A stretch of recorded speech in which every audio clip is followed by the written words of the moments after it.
since you seem to be the first that's prepared to speak. Go ahead, Thank you, Mr. Chairman. I raised my hand first. First, I would like to thank Professor Chris Gilbert, the representative of Honduras, Professor Nisanki, the representative of Venezuela, representative of Honduras, Cuba, and the representative of Uganda for commenting and referring and asking questions regarding my presentation. I think it's first important to respond to Professor Gilbert. He started by saying that he was in 50% agreement with my presentation. I'm in 100% agreement with you because I don't want to confuse everyone here and make you think that my presentation was intended to say that the only problem is excessive speculation in the futures markets.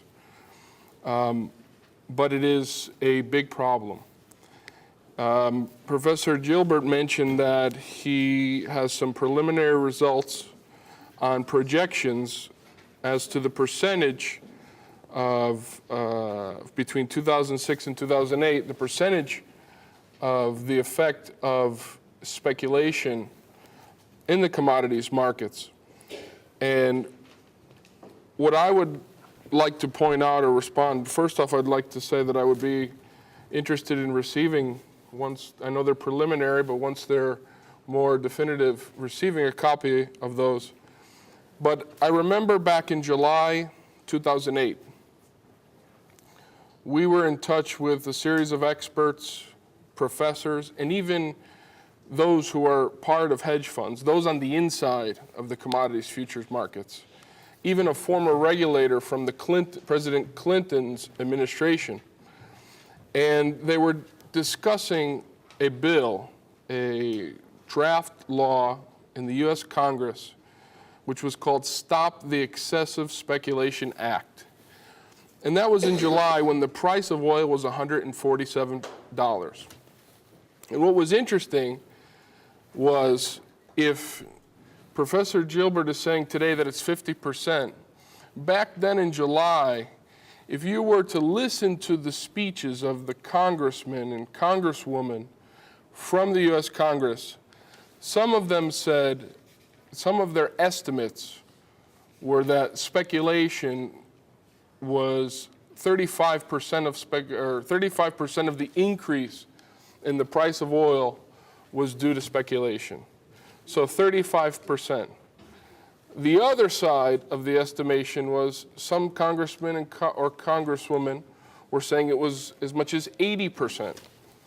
So you had every single congressperson that spoke had a different projection, a different assumption. Today, Professor Gilbert is saying 50%. Well, what we've seen, and since that moment, and that law did not pass because Congress went into session or went out of session, it was vacation, and then it was campaign time between Barack Obama and John McCain. So that hasn't happened yet. That law has not become a law, this Stop Excessive Speculation Act. But what has happened is that there was, as I said in my intervention, a series of speeches, and Congress began to learn this is a problem because, quite frankly, we're not all experts on financial markets, and financial markets are very complex. And as you can see, as I've said, the congresspersons were getting from their economic or financial markets advisors different estimations, 35% all the way to 80%. Today we're talking 50%. But what did happen was the price of oil went from $147 down to 40% as of December 2008. So in 6 months, in the beginning of 2008, in 6 months, the price went from $90 to $147. And then from $147 down to $40. And actually it went down to $33 per barrel.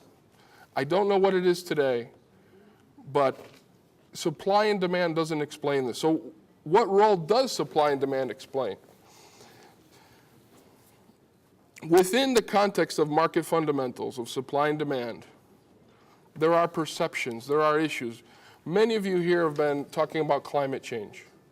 La representante de Honduras mencionó que yo soy representante de la República Dominicana. De hecho, hoy I'm representing a think tank. I'm representing an NGO, but I serve as advisor to the President of the Dominican Republic.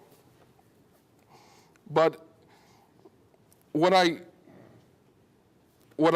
can say to all of you as government representatives, I'm an expert on this panel, is that the speculators are betting against you.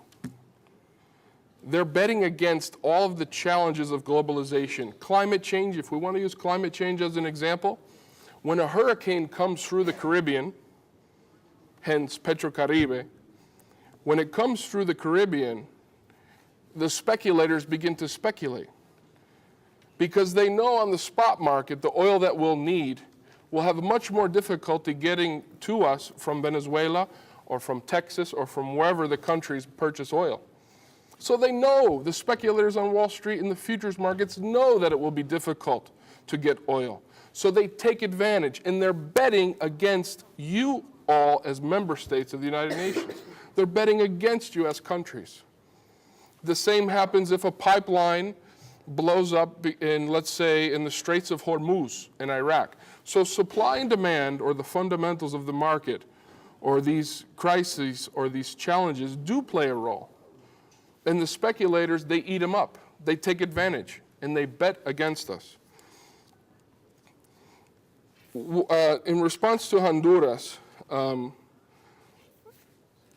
could we take advantage of initiatives like Petrocaribe? As I said in my intervention, countries like the Dominican Republic, I mean, this crisis has affected many countries. I was even surprised to see a country like Costa Rica enter Petrocaribe.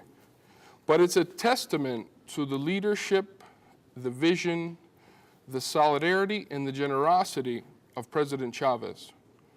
Because when the speculators bet against the governments have their hands tied. And a president like President Fernandez, who I advise, looks to solidarity. He looks to help from others within the region. And President Chavez